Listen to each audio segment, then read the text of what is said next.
देशभरात गाजत असलेल्या नीट परीक्षेच्या पेपरफुटी प्रकरणाच्या निषेधार्थ अखिल भारतीय विद्यार्थी परिषद अमरावती महानगराच्या वतीने पंचवटी चौक येथे जोरदार निषेध आंदोलन करण्यात आले। विद्यार्थ्यांच्या भविष्याशी खेळ करणाऱ्या या प्रकाराविरोधात अभाविपच्या कार्यकर्त्यांनी संताप व्यक्त करत दोषींवर कठोर कारवाईची मागणी केली। यावेळी आंदोलनादरम्यान विद्यार्थ्यांच्या भविष्याशी खेळ बंद करा, पेपर फुटीतील दोषींना तात्काळ अटक करा अशा घोषणांनी परिसर दणाणून गेला। नीटसारख्या महत्त्वाच्या राष्ट्रीय परीक्षेतील गैरप्रकारामुळे लाखो विद्यार्थ्यांच्या मेहनतीवर पाणी फिरत असल्याचे अखिल भारतीय विद्यार्थी परिषद पदाधिकाऱ्यांनी सांगितले। अभाविपच्या कार्यकर्त्यांनी केंद्र सरकार व संबंधित परीक्षा यंत्रणेकडे या प्रकरणाची सखोल चौकशी करून दोषींवर कठोर कारवाई करण्याची मागणी केली।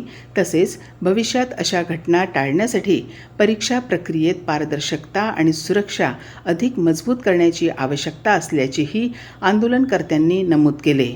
या आंदोलनात अभाविपचे पदाधिकारी, कार्यकर्ते तसेच मोठ्या संख्येने विद्यार्थी सहभागी होते। अखिल भारतीय विद्यार्थी अमरावती महानगर। आपल्याला माहिती आहे की नीट परीक्षेचा पेपर हा रद्द झाल्याचं कारण काय तर पेपर फुटी हे घटना म्हणजे शिक्षण क्षेत्रामध्ये एक काळजीवापासून हे गोष्ट आहे।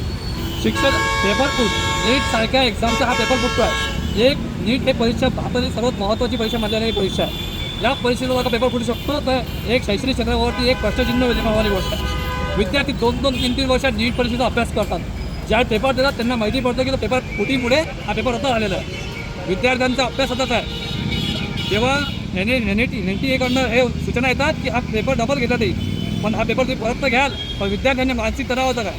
ज्या विद्यार्थ्यांना 600 गुण मिळणार होते, जे चांगला पेपर क्वालिफाय करणार होते त्यांचं काय? ज्या विद्यार्थ्यांनी 1 अटेम्प्टमध्ये चांगला अभ्यास केला असेल त्यांचं काय? अशा सगळ्या विद्यार्थ्यांवरचं जो नुकसान होत आहे त्याला जिम्मेदार कोण आहे?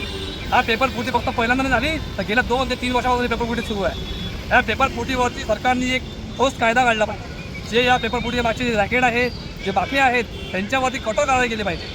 यामध्ये जे लोक दोषी सापडतात त्यांच्यावरती पहिला गुन्हा नाही तर 4-4, 5-5 गुन्हे या संदर्भात असतात, पण त्यांच्यावरती कोणत्याही प्रकारची कारवाई कधीच करत नाही। एक छोटी मोठी शिक्षा देऊन त्यांना सोडून दिलं जाते। अखिल भारतीय विद्यार्थी मागणी करत आहे की याची एकदम ठोस जांच व्हावी।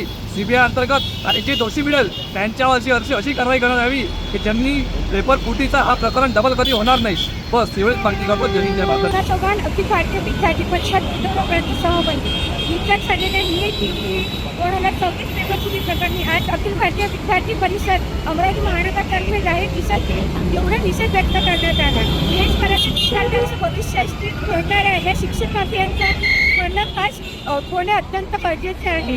केंद्र सरकारने या प्रकारची जी चौकशी आहे ती CBI सोपवली आहे की जे पण दोषी असतील त्यांच्यावर योग्य ती कारवाई करण्यात यावी। वारंवार होणाऱ्या या घटनांमुळे NTA वर एक मोठा प्रश्न निर्माण तयार झालेला आहे। वर्षभर मेहनत करणाऱ्या विद्यार्थ्यांवर हा एक मोठा अन्याय आहे। अखिल भारतीय विद्यार्थी परिषद आज मागणी करतात की या प्रकरणी एक उच्चस्तरीय कारवाई करण्यात यावी व दोषींवर कठोर कारवाई करण्यात यावी व भविष्यात होणाऱ्या या घटना टाळण्यासाठी परीक्षा यंत्रणा सक्षम, मजबूत आणि पारदर्शक करण्यात यावी। जोपर्यंत या प्रकरणी संपूर्ण योग्य न्याय मिळत नाही तोपर्यंत अखिल भारतीय विद्यार्थी परिषद देशभरातील विद्यार्थ्यांच्या सोबत निश्चित ठामपणे उभं राहील।